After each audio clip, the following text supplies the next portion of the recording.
बिस्मिल्लाहिर्रहमानिर्रहीम। रमज़ान और ज़ियाबितिस के हवाले से जो बहुत अहम एक सवाल पूछा जाता है वो ये है कि कौन से अफराद ज़ियाबितिस अफराद किस कैटेगरी में रोज़ा रख सकते हैं। IDF डार गाइडलाइंस के हिसाब से हमारे पास 4 कैटेगरीज हैं। Very high risk diabetic people, high risk, moderate and low risk. So हमारे पास ये 4 कैटेगरीज हैं। अब हम ये देखेंगे कि वेरी हाई रिस्क कैटेगरी में कौन से लोग आते हैं।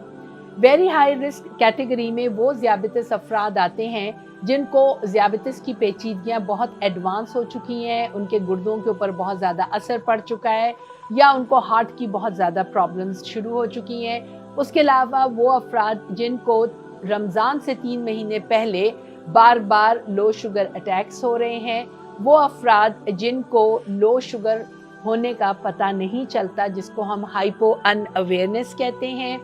इसी तरह बहुत ही बुजुर्ग अफराद जिनके अंदर क्रॉनिक कॉम्प्लिकेशंस, क्रॉनिक डिजीज़ेस हैं, वो ख़ास तौर पे गर्मियों के रोज़ों में उनके लिए बहुत ख़तरा हो सकता है।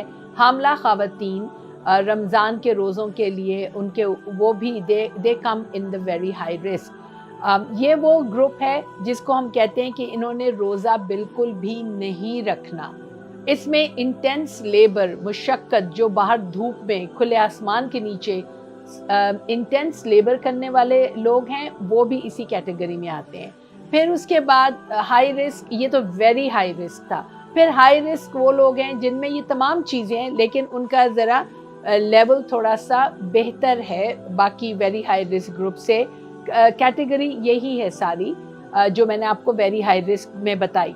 मॉडरेट रिस्क में वो लोग आते हैं जिनकी ज़ियाबितिस काफ़ी अच्छी संभाली जा रही है, उन्होंने बहुत अच्छी संभाली भी है, उनका HbA1c बहुत अच्छा है और वो अपने मौलिज के साथ मुसलसल राब्ते में हैं, जिसकी वजह से रमज़ान से 3 महीने पहले, 2 महीने पहले उन्होंने सारी हिदायत ली, सारी चीज़ों को समझा, कुछ रोज़े रखे ट्रायल बेसिस पे शाबान के, और उन्हें समझ आ गई कि उन्होंने रमज़ान में अपने आप को कैसे लेके चलना है, गोलियों पे हों या इंसुलिन पे हों और उनमें पेचीदगियाँ ना हों।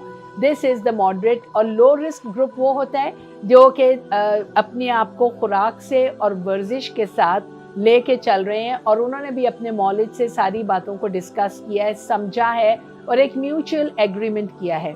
यहाँ मैं एक बात आपको बताना चाहूँगी कि रमज़ान के रोज़ों में हम ज़ियाबितिस अफराद से जो कि हर साल ही रोज़े रखते हैं, चाहे वो टोटल 10 दिन के रखें या 5 दिन के रखें या 15 दिन के रखें, हम उनसे ये ज़रूर पूछते हैं कि उनके गुज़रे हुए सालों के रमज़ान का तजुर्बा क्या रहा, उन्होंने क्या सीखा अपने पिछले रमज़ान से जो वो अगले रमज़ान में वो गलतियाँ नहीं दोहराएंगे, या जो अच्छी चीज़ें उन्होंने पिछले रमज़ान में की वो अगले रमज़ान में भी उसको फॉलो करेंगे ताकि वो ज़्यादा से ज़्यादा रूहानी इबादत से मुस्तफ़ीद हो सके। सो प्लीज़ अगेन, आपने अपने मौलिद से मिलना है रमज़ान से पहले और ये पता करना है कि आप किस कैटेगरी में फ़िट आ रहे हैं। खुद से अपने आप को मत कहिए कि नहीं मैं बिल्कुल सही हूँ, रोज़ा मैंने हर हालत में रखना है। कुरान में बहुत साफ साफ अल्लाह ताला फरमाते हैं कि बीमार को रोज़ा माफ़ है। सो आपने अब इन तमाम चीज़ों को लेके अपने मौलिद के साथ डिस्कशन करनी है और जो वो मशवरा दें उसके ऊपर अमल कीजिए।